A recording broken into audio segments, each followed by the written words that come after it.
देवतांच्या युद्धात राक्षस असायचे, पण राक्षस सुद्धा नियतीला धरून असायचे असं मला वाटतं. कोणतेही नियम तोडून कधी युद्ध झालं नाही. देवाच्या काळात सुद्धा सूर्य जर मावळला तर युद्ध थांबलं जायचं. म्हणजे राक्षस सुद्धा नियम पाळायचा.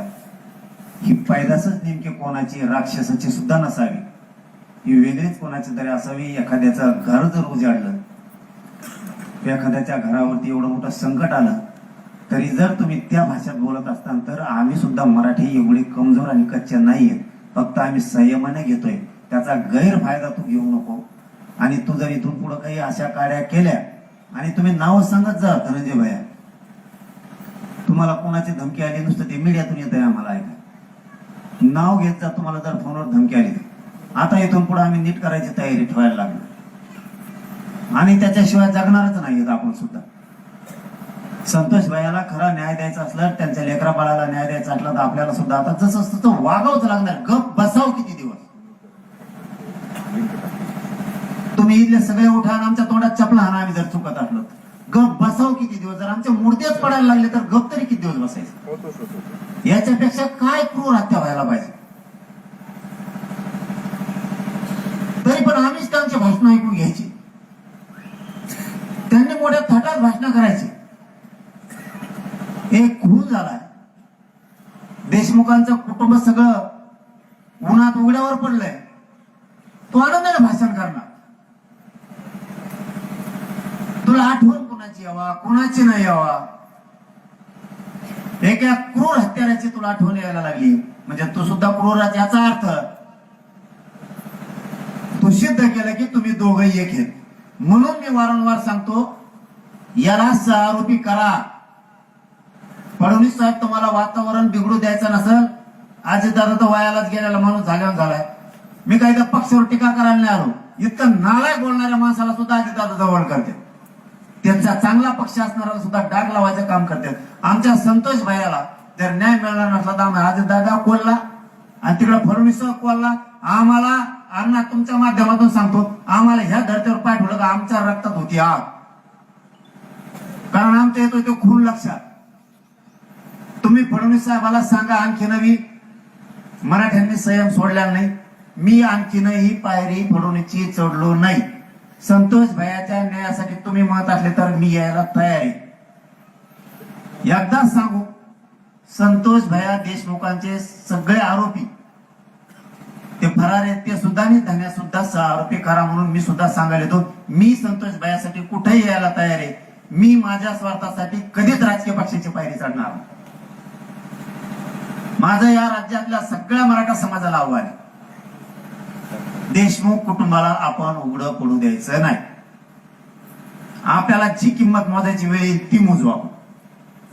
हे पक्षावाले यांच्या मतासाठी आपले खून जरी झाले, मुर्देर जरी पडले, तरी नेत्याला पाठबळ देऊन हे सांभाळते, हे सिद्ध झालं 1 वर्षात. त्यामुळे आपण आपले शाने होऊ, आपण आपला न्याय घेऊ. पुन्हा मी धनंजय भैयाला सांगतो, तुम्ही कधीही तुम्हाला एकटं समजू नका. आम्ही सगळ्या मस्ताजोकरांच्या पाठीशी देशमुख कुटुंबासह. तुम्हाला दुःख, ते 6 कोटी मराठ्यांना दुःख हे मनात धरून चला, कुठल्याही दिवशी आवाज द्या. आजपर्यंत तुम्ही माझ्या भरपूर ऍड्स बघितल्यात आणि कंटाळले असाल की किती वेळा माणूस आमच्या ऍड्स वरती येतो. आमच्या त्यांची जी तयारी असेल त्याच्यापेक्षा 5 पट तयारी आपण करू. त्याला नावीलाजी तशी खेटायची सुद्धा इथून पुढच्या काळात तयारी ठेवू. याला आरोपी फडणवीस साहेबांना धनंजय मुंडेला करावं, त्याची ही चौकशी फडणवीस साहेबांनी करावी. एक जरी आरोपी सुटला रे बाबा, मग मात्र तुमचं काय खरं नाही. आणि आम्ही खरे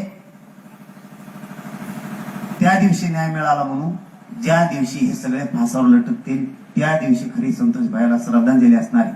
तोपर्यंत आम्हाला कोणालाही त्याच्यात कसलाही न्याय मिळाला नाही असंच आम्ही समजून चालणार आहेत. आरोपी धरले म्हणजे न्याय नाही. तो जोपर्यंत फाशीवर जाणार नाही तोपर्यंत आम्ही कोणीही मागं हटणार नाहीये. पण इथून पुढे समाजाच्या प्रत्येक घरातल्या माणसाने रोखटोक बोलायचं, खऱ्याला खरं शिका. उगा पडद्याच्या आडोगी राहून अंदाजे बोलायचं बंद केलं तर समाज अडचणीत येतो. आणि आपण जर स्पष्ट बोललो तर समाजही अडचणीत येत नाही आणि पुढचाही क्लिअर आरोपी आहे म्हणून दिसतो.